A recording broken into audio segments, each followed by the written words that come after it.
Everyone, welcome back to my channel Indrajita শ্রাবন্তীর ব্লগে জানাই তোমাদেরকে স্বাগত। আশা করছি তোমরাও ভালো আছো, তো আমরাও ভালো আছি। আর ঘড়িতে প্রায় সকাল 9টা বেজে গেছে, তো এখন থেকে আমার ব্লগটা স্টার্ট করছি। আর আজকের ইন্ট্রোটা আমি ঘরের ভিতরে দিলাম না, তো বাইরে চলে এলাম। আমাদের দাদা ভাই দাঁড়িয়ে আছে, দেখতেই পাচ্ছ। আর তো তোমরা সাথে থাকো, পাশে থাকো আর দেখতে থাকো। আশা করছি তোমাদের ভালো লাগবে, আর ভিডিওটা ভালো লাগলে চ্যানেলটি অবশ্যই সাবস্ক্রাইব করে দিও। আর তোমরা হয়তো ভাবছো যে পেছনে ব্যাকগ্রাউন্ডে তো কাপড় চোপড় কেন, কারণ শীতে সকাল 9টা বেজে গেছে, সব কিছু ধুয়ে সকালে বাইরে ফেলে দিয়েছি। দেখো অনেক কিছু এখানে সব ফেলে দিয়েছি। তো এখন তো আমরা ঘরের ভেতরে ইন্ট্রোটা দিলাম না, বাইরে দিলাম। এখন একটা ব্লগটা স্টার্ট করছি। তো বন্ধুরা, ফাইনালি আমাদের চা হয়ে গেছে, দেখতেই পাচ্ছ। এই দেখো, দুটো প্লেটে কাপে করে চা আমি সাজিয়ে নিয়েছি, দেখো। তো আমরা এবারে চাটা খাবো, আর অনেকটাই বেলা হয়ে গেছে। আর এখানে চা খাবার জন্য আমি এখানে গোলা রুটি বানিয়েছি, যেটা অনেকেই করে খায়। তো যেহেতু কিছু ছিল না, যার জন্য অল্প কিছু ময়দা বাড়িতে ছিল, তো আমি বানিয়ে ফেললাম। আর আর্য সোনা পাপা আমার শুধু শুধু আমুল দুধটাকে খেয়ে নষ্ট করছে, দেখতেই পাচ্ছ। ওটাকে খাচ্ছে, কারণ ওকে গোলা রুটি খেতে বলছি, কিন্তু ও খাচ্ছে না, ও খালি ওই দুধটাই খাচ্ছে, দেখতে পাচ্ছ। আর তো ফাইনালি আমরা খেতে বসে গেছি। তো তোমাদের দাদাভাই ক্যামেরা করছে, তো আমি খাচ্ছি। আর আর্য সোনা বাবা খুব নাচানাচি করছে, দেখতে পাচ্ছ। বিছানাটা এত লাফায় না, কি বলবো, প্রচণ্ড লাফায়। আর এই দেখো নাচছে, দেখতে পাচ্ছ, তোমাদেরকে নাচটা দেখাচ্ছেও। তো যাই হোক, আমি চাটা এবারে খেয়ে নিচ্ছি। তো কারণ অনেকটা বেলা হয়ে যাচ্ছে, বুঝতেই পারছো। এবার তো রান্না বান্না বাকি আছে, তো ওটা তো করতে হবে। তো তোমাদের দাদা ভাইয়ের পাশে বসে আছে, দেখতেই পাচ্ছ। আর তো আমার সমস্ত কাজ ফাইনালি আমার মিটিয়ে গেছে। তো এবার খালি রান্নাটা চাপাবো, চাটা খেয়ে নিই। আর সকাল সকাল তো আমার স্নান করা হয়েই যায়, তো স্নান করে একদম ফ্রেশ হয়ে তাই ভাবলাম দুটো খাবার। হ্যাঁ,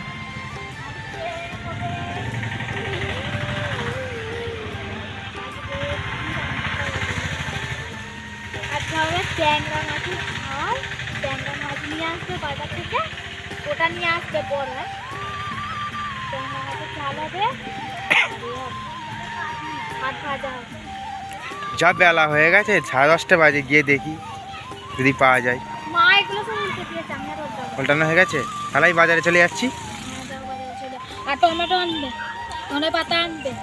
টমেটো, ধনে পাতা, আর কি আনবে, আর কি, কাঁচা লঙ্কাটা অবশ্যই আনবে। আর ভালো কথা একটা ঝাড়ু কিনে নিয়ে আসবে। আচ্ছা ঠিক আছে, বাজারে চলে যাই। শ্রাবন্তী বলে দিয়েছে, তোমরা দেখলে কি কি আনতে হবে। তো বাজার থেকে এসে তোমাদের সঙ্গে আবারও দেখা হচ্ছে। আর স্পেশালি ঝাড়ুটা কিনে আনতে হবে, অনেকদিন ধরে বলছে ঝাড়ু কিনে আনার জন্য, তো ঝাড়ুটা অবশ্যই নিয়ে আসতে হবে। চলো বাজার থেকে এসে তোমাদের সঙ্গে আবারও দেখা হচ্ছে।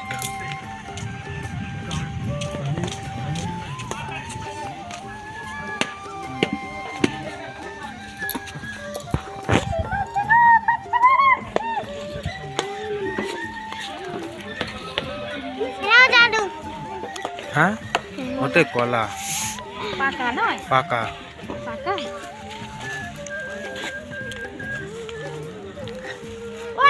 ট্যাংরা মাছ, এটা কি, ঝাড়ু। এটা বাঁধা, তুমি খুলবে পরে, আমি এগুলো নিয়ে চলে যাচ্ছি। দাঁড়াও।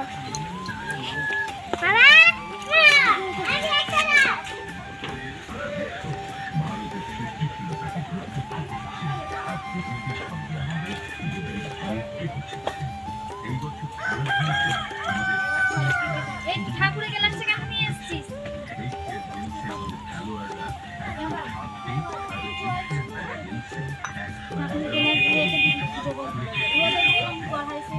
তো ফাইনালি মাছটা আমি কাটতে বসে গেছি, এই দেখো। তো মাছটা তোমাদের দাদাভাই অন্য সময় যখন নেয় তখন ছোট ছোট নেয়, আমি যেহেতু বড় আনতে বলেছিলাম তাই জন্য বড় নিয়ে এসছে। আর ট্যাংরা মাছ কী বলো তো, এতে এর গায়ে আঁশ থাকে না, এটা হড়কায় প্রচুর। আর কাটতে খুব অসুবিধে হচ্ছিল আমার, কারণ আমি এই প্রথম ট্যাংরা মাছ গোটা কাটছি। কারণ যখনই এনেছে তোমাদের দাদাভাই বাজার থেকে, তখনই কেটে ভালোভাবে নিয়ে এসছে, কিন্তু আমি এটা কাটছি।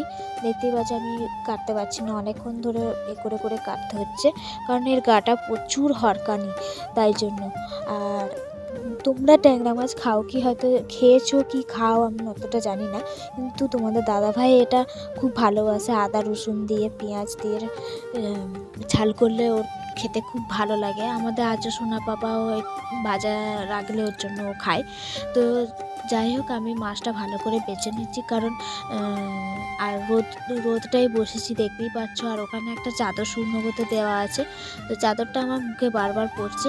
তো যাই হোক, তোমরা কিছু মনে করো না। আর এখানে এরকমভাবে প্রথমে এটা কেটে নিলাম, কারণ বাজার থেকে কেটে নিয়ে এলে সুন্দর করে কাটা হয়। এটা আমি ঘরে কাটছি, তো তাই জিনিসটা মানে মতন হয়ে যাচ্ছে, জিনিসটা ছাড়িয়ে মতন যাচ্ছে। তো আমার ফাইনালি মাছ কাটা হয়েই গেছে দেখতেই পাচ্ছ। আর দেখতে পাচ্ছি দেখো, আর এখানে আমি পুকুর ঘাটে চলে এসেছি মাছটা ধুতে। তো মাছটা এটা ভালোভাবে ধুতে হবে, কারণ এর গায়ে ছাল মতন একটা মতন জিনিস আছে, সেটাকে ঘষে না তুললে এটা ভালোভাবে হবে না, মানে পরিষ্কারভাবে মানে ধোয়া হবে না। আর ভালোভাবে এটাকে না ধুলে তুমি রান্না করে খেতেও পারবে না, কিরকম একটা লাগবে। যার জন্য আমি শিলে ভালো করে রগড়ে নিচ্ছি দেখতেই পাচ্ছ। আর প্রথমে এখানে আমি বসে গেছি কড়াই শাক কাটতে, কারণ কড়াই শাকটা আমি তোমাদের দাদাভাইকে আনতে বলেছিলাম। আর কড়াই শাকটা খুব চিড়েভাবে কাটতে হবে, বড়ভাবে কাটলে হবে না, একদম ধুলোর মতন করে কাটতে হবে, কারণ এর কাটার একটা নিয়ম আছে। জাদা করে কেটে ভেজে দিলে তো হবে না। তো এতে অনেক কিছুই অনেকে দেয়, পেঁয়াজ গালা দেয়, বেগুন দেয়, বাঁধাকপি দেয়, অনেকে অনেক কিছু দিয়ে ভাজে, কিন্তু আমি ওসব কিছু দেবো না, শুধু পেঁয়াজ গালা দিয়ে ভাজবো। আর রসুনটা ছাড়াচ্ছি ফাইনালি আমি ট্যাংরা মাছের জন্য, কারণ ট্যাংরা মাছের আদা রসুন দিয়ে ভালোভাবে কষে ঝাল করলে খেতে খুবই ভালো লাগে।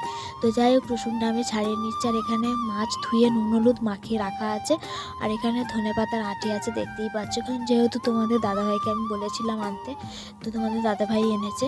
আর এখানে আছে টমেটো, পেঁয়াজ, মানে সমস্ত কিছু আমার সরঞ্জাম করা আছে, ঠিক আছে। তো আমি খালি জাস্ট চাপিয়ে দেবো। তো আমাকে পেঁয়াজ কাঠিটা কেটে নিতে হচ্ছে, কারণ আমি মাছের ঝালে দেব, আর শাকে কিছুটা দেব, আর কিছুটা রেখে দেব, কারণ অতটা দিয়ে আর কোনো প্রয়োজন নেই। হ্যাঁ, দেওয়ার প্রয়োজন থাকতো, যদি বড় সংসার থাকতো তাহলে অনেক সবাই খাবে, সেই জায়গাটায় দেওয়ার প্রয়োজন থাকতো, কিন্তু আমরা যেহেতু দুজনে খাবো, অত দেওয়ার কোনো প্রয়োজন নেই। তো আমাদের আজ্জা সোনা পাপাও আছে। আর তো আমি এই আর ভাবছি কটা রেখে দেব, কারণ সবগুলো দিলে না কীরকম একটা ফ্যাট করবে, অত দেওয়া দরকার নেই। তো যাই হোক, পেঁয়াজ গালাটা এত ঝাঁঝ, তো আমি জাস্ট কেটে ফেলেছি, চোখ দিয়ে জল বেরিয়ে গেছে দেখতেই পাচ্ছ। একটা পেঁয়াজেরও যেমন ঝাঁঝ থাকে, তেমন পেঁয়াজ গালারও ঝাঁঝ আছে। তো এখানে যাই হোক, টমেটো, পেঁয়াজ আর বেগুন, এগুলো হচ্ছে আমাদের না, এগুলো আমার শাশুমা আমাকে কাটতে দিয়ে গিয়েছিল। তো আমি কাটাটা তোমাদেরকে দেখাইনি, তো পরে মানে ভিডিওর শেষে আমি কেটে রেখেছিলাম। তো যাই হোক, আমার এখানে রান্নাবান্না হয়ে গেছে দেখতেই পাচ্ছ। আর আমি তোমাদের দাদা ভাইয়ের সুন্দরভাবে থালা সাজিয়ে ফেলেছি, ওখানে তেল লঙ্কা দিয়ে পেঁয়াজ দিয়ে আলু ভাতে মেখেছি। আর এখানে মাছের ঝালটা আছে, আর এখানে আছে ডাল, আর ওখানে আছে টমেটো, ধনেপাতা, পেঁয়াজ গালা দিয়ে একটা চাট। কারণ চাটটা আমার খুব ভালো লাগে, চাটটা আমি করি যখন ধনেপাতা বেশি নিয়ে আসে আর টমেটো নিয়ে আসে। তো যাই হোক, আমি নিয়ে নিচ্ছি। আর আমার আজ্জু সোনা বাবা খেয়ে ঘুমিয়ে পড়েছে অনেকক্ষণই। তো ওখানে জামা কাপড়গুলো একদম অনেক হয়ে আছে, ওগুলোকে গুছাতে হবে, পরে গোছাবো, খেয়ে দিয়ে উঠে বাসন মেজে এসে গোছাবো, কারণ এখন আমি আর গোছাবো না। তো যাই হোক, দেখতে পাচ্ছ তো ফাইনালি আমি খাওয়া শুরু করে দিয়েছি, কারণ সকালবেলা ওই জল রুটিটা বানিয়েছিলাম, অতটা ভালো খাইনি, কারণ প্রথমে একটু খেয়ে আর খাইনি, ভালো লাগেনি। তো এখানে আজ সোনা পাপা ঘুমোচ্ছে দেখতেই পাচ্ছ, গায়ে চাপা দিয়ে মুড়ি সুড়ি দিয়ে গরমে ঘুমাচ্ছে। দেখো, আমার সোনা পাপাও খেয়ে নিয়ে ঘুমাচ্ছে। আর তো যাই হোক, খাওয়া প্রায় শেষের পথেই হয়ে এসেছে, খাওয়া শেষ। তো আমি পুকুর ঘাটে চলে এসেছি, আমি এক পাজা বাসন নিয়ে মাজতে। তো দেখতেই পাচ্ছ মাছছি, আর দুপুরবেলা রোদটাও বেশ চড়াভাবেই উঠেছে, আমি ছাওয়াটায় বসে মেজে নিচ্ছি। দেখতেই পাচ্ছ, দেখো, যেহেতু খাওয়া হয়ে গেছে, থালা বাসন তো ওগুলোকে তো আর ফেলে রাখলে হবে না, ওগুলোকে আমাকে মাজতে হবে, কারণ ওগুলো ফেলে রাখলে কে করবে, আমাকেই তো করতে হবে, তাই না। তো যাই হোক বন্ধুরা, আবার পরবর্তী ভিডিওতে দেখা